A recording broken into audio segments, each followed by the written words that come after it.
Hello friends, welcome back to my channel. चलतु आज रेसिपीटी आरंभ करिबा। आज आमे गोटा पानी कखारु पत्र को भजा करिबा। एहा गरम गरम खाइबा को बहुत भल लागे। एथिपाई प्रथमे किछि पानी कखारु पत्र नेबा एवं एहाकु भल भाबरे धोई नेबा। पत्रर तल और ऊपर साइड को भल भाबरे धोई नेबा, कारण वर्षा दिने एथिरे पोक मध्य थाए।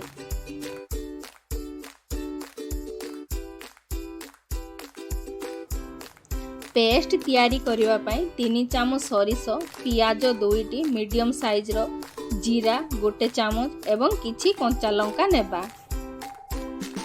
आपण जेउ परिमाण रे राग खाइबे सही अनुसार कंचा लंका नै परिबे। एही सबु मसलार एक स्मूथ पेस्ट तैयारी करिबा। एहा परे सही बोटारे हाफ चामच हळदी गुंड एवं स्वाद अनुसार लूण देई भल भाबरे गोलाई नेबा।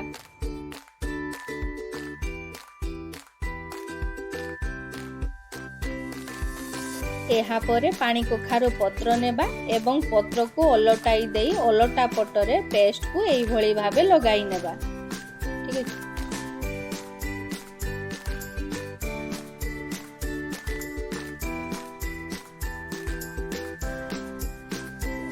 एही पेस्ट को पत्र उपरे पतला रे लगाइबा, मोटा करी लगाइबा नहीं।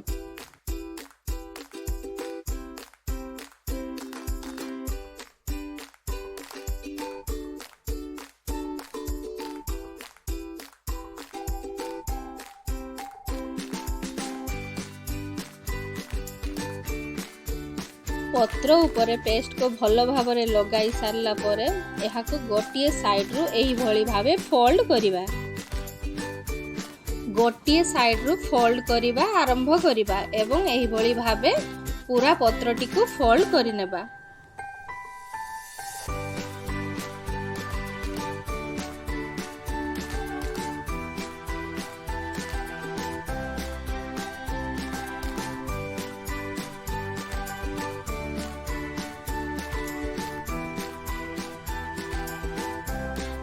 सबु पत्र गुड़िकर पेस्ट लगाई एही परी भावे फोल्ड करि नेबा।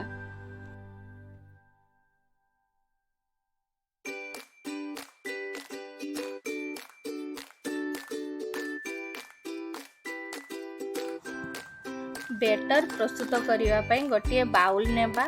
सेथिरे 3 चामच बेसन, 2 चामच चाउल गुंड, हाफ चामच हळदी गुंड, हाफ चामच भजा जीरा गुंड एवं स्वाद अनुसार लूण देबा।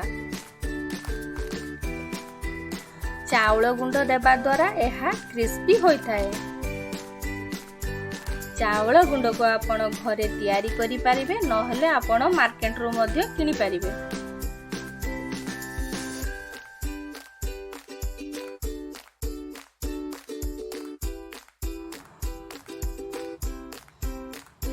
एथिरे पानी देई एहाकु भल भावरे मिक्स करि नेबा।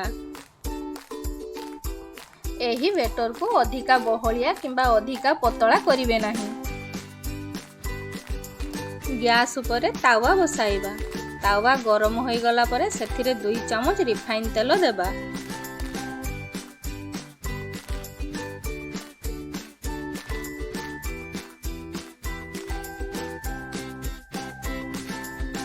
फोल्ड करी रखिथिबा पत्र गुड़ी को एही बेटर रे डीप करी तावा रे पकाई भल भाबरे भाजी नेबा।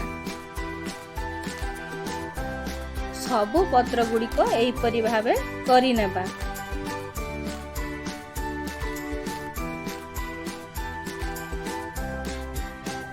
पत्र सबु को खुसुनी सहाय्य रे एपट सेपट करी भल भाबरे भाजी नेबा।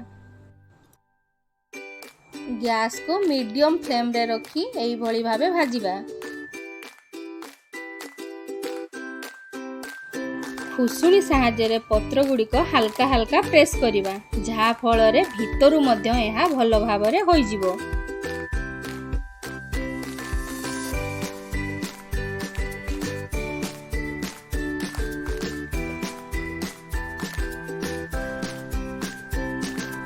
ଏହି ପତ୍ର ଗୁଡ଼ିକ ଗୋଲ୍ଡେନ୍ ବ୍ରାଉନ୍ ହୋଇଗଲା ପରେ ଏହାକୁ ଗୋଟିଏ ପ୍ଲେଟ୍କୁ କାଢ଼ି ନେବା। ଏହିପରି ଭାବେ ବାକି ସବୁ ଥିବା ପତ୍ର ଗୁଡ଼ିକ ମଧ୍ୟ ଭାଜି ନେବା। ବର୍ତ୍ତମାନ ପ୍ରସ୍ତୁତ ହୋଇଗଲା ଗୋଟା ପାଣି କଖାରୁ ପତ୍ର ଭଜା।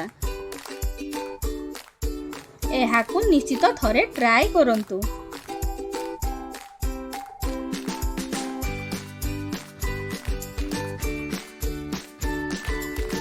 जदि आपण माने आम चैनल को नुआ आसीछंती तेबे प्लीज सब्सक्राइब करंतु एवं पाखरे थिबा बेल आइकन को प्रेस करंतु